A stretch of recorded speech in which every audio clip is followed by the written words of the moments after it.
भाग एक। झारखंड के भूमि संबंधी अधिनियम के अंतर्गत आज हम छोटा नागपुर काश्तकारी अधिनियम 1908 के बारे में पढ़ेंगे। ये जो है 11 नवंबर 1908 को लागू हुई थी। धारा 271 के तहत ये 11 नवंबर 1908 को लागू हुई थी। आज हम पढ़ेंगे धारा 1, धारा 2 और धारा 3 के बारे में।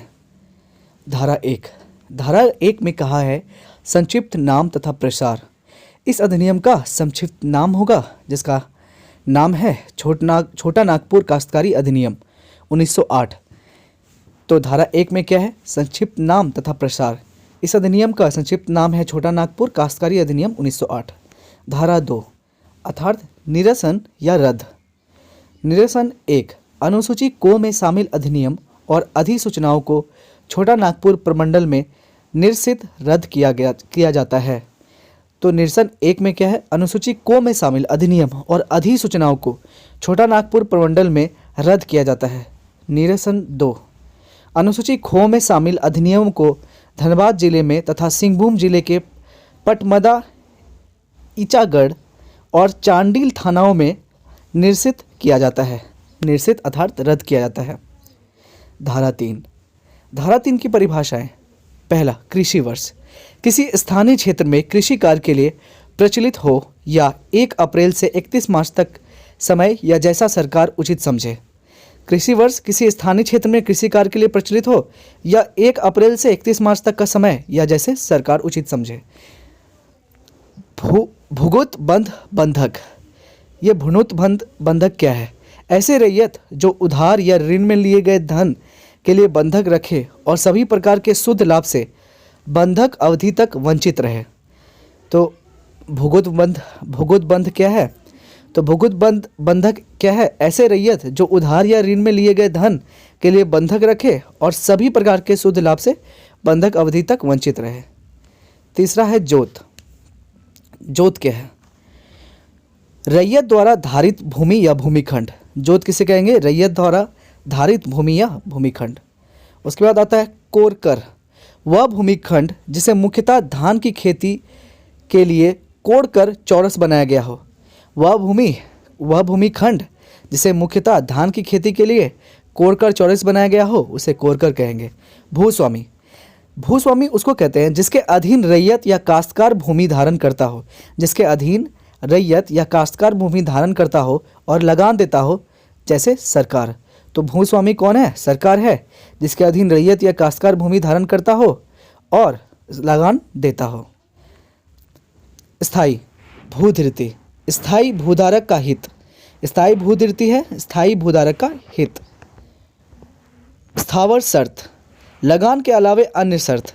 जितने भी लगान के अलावे अन्य शर्त होते हैं उसे कहते हैं स्थावर शर्त। विहित। राज्य सरकार द्वारा नियम को लागू करना विहित कहलाता है। राज्य सरकार द्वारा नियम को लागू करना क्या कहलाता है? विहित कहलाता है। रजिस्ट्रीकृत। दस्तावेजों का पंजीयन रजिस्ट्रीकृत कहलाता है। रजिस्ट्रीकृत कहलाता है। दस्तावेजों का पंजीयन रजिस्ट्रीकृत कहा जाता है। लगान। रैयत के द्वारा भूस्वामी को भूमि के उपयोग के बदले में दिया जाने वाला धन लगान कहलाता है। रैयत के द्वारा भूस्वामी को भूमि के उपयोग के बदले दिया जाने वाला धन क्या कहलाता है? लगान कहलाता है। भूधृति। भूधारक का हित लेकिन मुंडारी खूंट कट्टीदार काश्तकारी नहीं। भूधृति किसे कहते हैं? भूधारक का हित लेकिन मुंडारी खूंट कट्टीदार काश्तकारी नहीं। खूंट कट्टी काश्तकारी नहीं। ग्राम मुखिया। किसी ग्राम का मुखिया चाहे वह मानकी हो या प्रधान हो या मांझी के नाम से जाना जाता हो उसे ग्राम मुखिया कहते हैं। किसी ग्राम का मुखिया चाहे वह मानकी हो या प्रधान हो या मांझी के नाम से जाना जाता हो उसे ग्राम मुखिया कहते हैं। पुनर्ग्राह भूधृति। ये पुनर्ग्राह भूधृति क्या है? रैयत के कोई नर वारिश नहीं होने पर भूमि का भूस्वामी को वापस हो जाना। तो पुनर्ग्राह भूधृति क्या है? रैयत के कोई भी अगर नर वारिश नहीं हो तो उस समय में भूस्वामी को वापस हो जाता है। भूमि जो है वो भूस्वामी को वापस हो जाती है। राजस्व पदाधिकारी।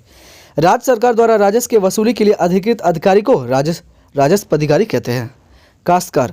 वह रैयत जो किसी व्यक्ति के अधीन भूमि को धारण करता हो और लगान का भुगतान उसी को करता हो। काश्तकार किसे कहेंगे? वह रैयत जो किसी व्यक्ति के अधीन भूमि को धारण करता हो और लगान का भुगतान उसी को करता हो। धारा 4 से 8 के बारे में अब पढ़ेंगे। धारा 4 जो है बेसिकली यह काश्तकारों के वर्ग है। इस अधिनियम के अंतर्गत काश्तकारों के 4 प्रकार निर्धारित किए गए हैं। पहला, भूधारक अथवा उपभूधारक। भू, वैसा व्यक्ति जो अपने जमीन या किसी दूसरे की जमीन खेती कार्य के लिए धारण किए हुए है एवं लगान चुकाता हो और उनके वंशजों को उपभूधारक कहा गया है। भूधारक अथवा उपभूधारक क्या है? भू वैसा व्यक्ति जो अपनी जमीन या किसी दूसरे की जमीन खेती कार्य के लिए धारण किए हुए हैं एवं लगान चुकता हो और उनके वंशजों को उपभूधारक कहा गया है। भूधारक उसे कहते हैं जो अपनी जमीन या किसी दूसरे की जमीन की खेती कार्य के लिए धारण किए हुए हैं एवं लगान चुकाता हो और उनके वंशजों को उपभूधारक कहते हैं। नंबर खो, रैयत। यह मुख्यतः 3 प्रकार के होते हैं। रैयत कितने प्रकार के होते हैं? 3 प्रकार के होते हैं। पहला, अधिभोगी रैयत। वैसे रैयत जिन्हें अपनी जमीन पर अधिभोग का अधिकार है।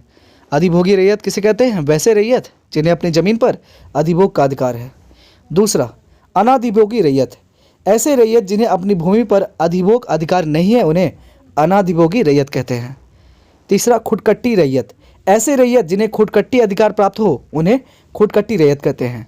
दर रैयत उन्हें कहते हैं ऐसे काश्तकार जो रैयत के अधीन हो उन्हें दर रैयत कहते हैं। मुंडारी खुटकट्टीदार, जो मुंडाओं के द्वारा जंगल साफ करके कृषि योग्य भूमि बनाया गया हो उसे मुंडारी खुटकट्टीदार कहते हैं।